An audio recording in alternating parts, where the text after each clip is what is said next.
beautiful gems. Everybody should be familiar with this story. If you've read it before, it's one that something that we should all aim for, something about wisdom. In our life, and in this day and age, we need all the wisdom that we can get. We need all of our focus geared toward making the right decisions. I don't know about you, but I have made awful mistakes, awful decisions that in hindsight, I wish I would have done it the other way. Am I by myself? So y'all did everything right. Y'all did all right.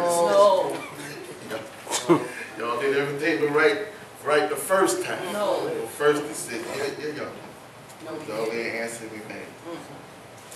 But Solomon was a young ruler at this time, and he was lacking in wisdom. It's good to have the money, the knowledge of different things, but it's something about wisdom. Wisdom.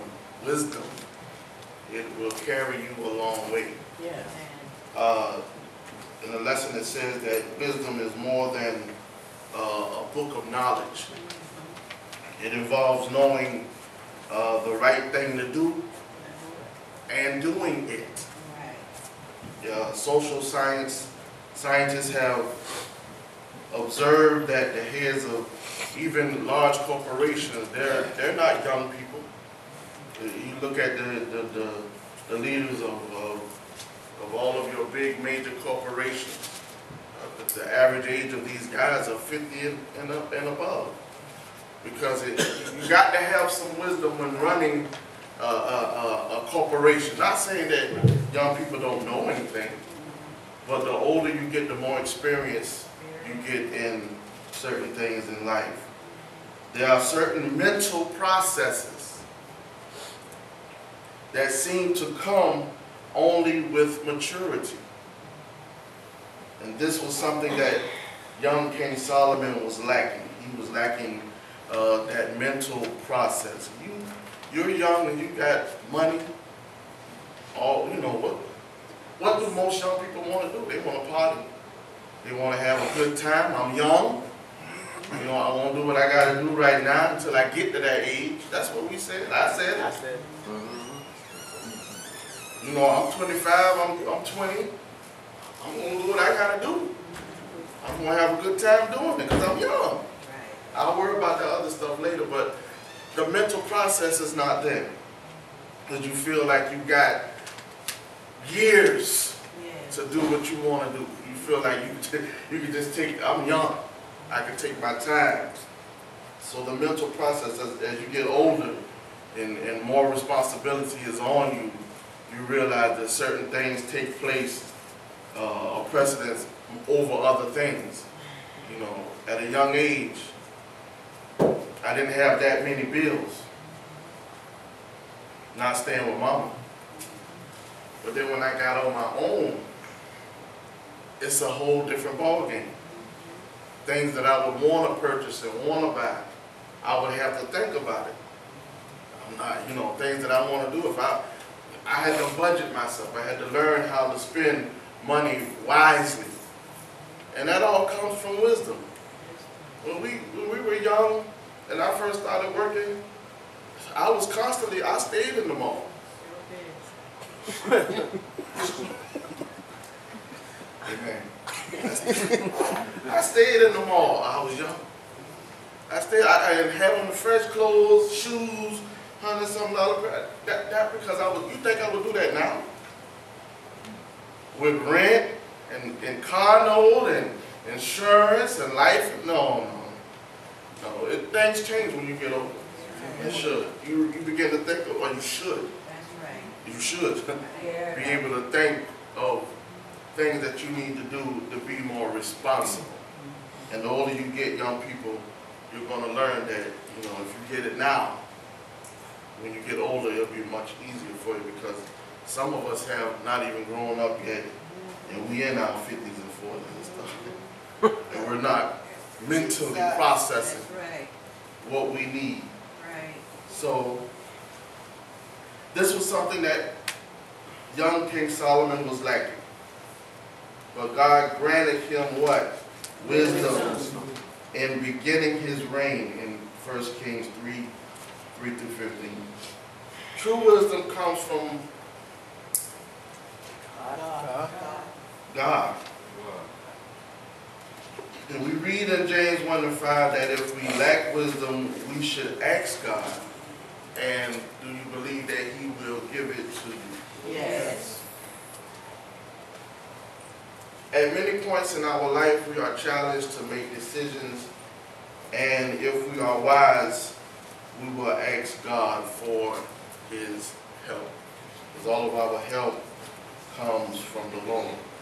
There is nothing that we can do on our own that can make our situations better by what we do. Everything that we do, it comes from God. All of our help. And the scriptures have let us know that all our help comes from the Lord.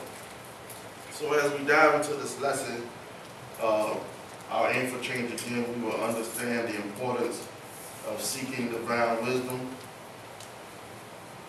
We should reflect on a time when acting with compassion and justice brought about a fair result. And we also want to choose to act with wisdom and justice. Just don't, make decisions, rash decisions. You got to analyze everything. Just don't sit there and say, oh, this is good, and I'm going to do this, and I'm going to do that. Sit down. Talk to the Lord. Lord, is this what you want me to do? Is this the way that you want me to go? Give me the wisdom. Give me the knowledge to make the right decisions, because I don't want to mess things up. Because a lot of times we make mistakes. It can result in something a casualty that'll last for years for some of us because of one mistake, one hiccup. So right now, as we look at the lesson this morning, in your own words, can anybody tell me what the word wisdom means after we gave a little brief definition of it? Anybody? Making the right decisions in life. Right, making the right decisions in life. It was a good judgment. Good judgment. The ability to discern inequalities and relationship. This is wisdom. The ability to discern inequalities and relationships. Judgment. We've heard the word judgment a lot. What is the definition of judgment?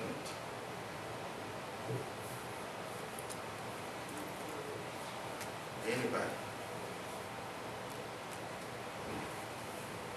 To be given what you deserve Good decision. from your way of doing things, what you deserve. Give me an example of that.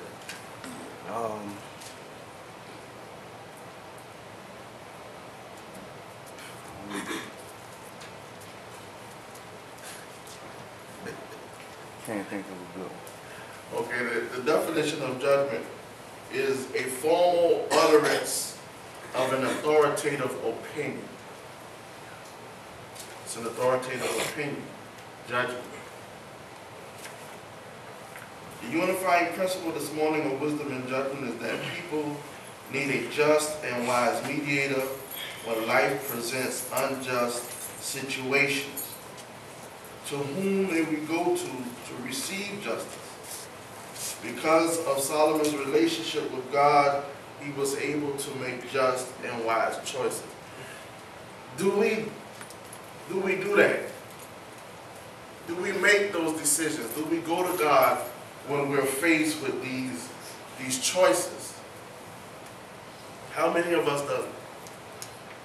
You're faced with life-changing situations. You're faced with answers that you may need, questions that you need answers for. How many of us, we go to God in every aspect of our life? I see some heads saying no, maybe. But this is something that you're a child of God, amen, right? Yes. Are you? Yes. So who do you go to when you're in trouble? We know we're supposed to go to God. But do you actually do this? Sometimes I do this, sometimes.